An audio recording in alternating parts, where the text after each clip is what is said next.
سأذلق الموت بالعز ولا تذل هيها. مظلوم حسین جانم، مظلوم حسین جانم، مظلوم حسین جانم، مظلوم حسین جانم، مظلوم حسین جانم، مظلوم حسین جانم.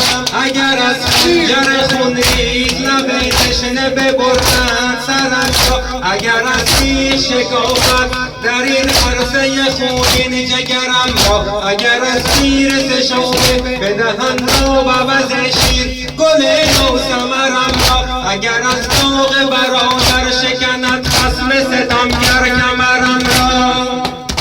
قتیل العبرات و اسیر الكبرات او هل یكتب احزانی و فی التخف بهدر الودبات. ابدا في الحزن لا يكتب الا من دهور جاریا.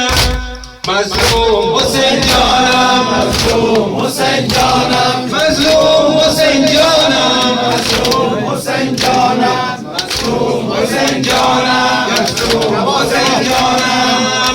اگر از چهار طرف زند بر جگرم تیر، اگر آید به سر آید بدنم ضربت شمشیر، اگر از سنگ شود غرق به خون روی منیرم، اگر آتش عوض آب دهد خصم شریرم، اگر از باغ پسر سوزم و زدبار بمیرم. ولمونی قتلونی و تناسوا من عنا، سارت العلام في حد العسل وطنا.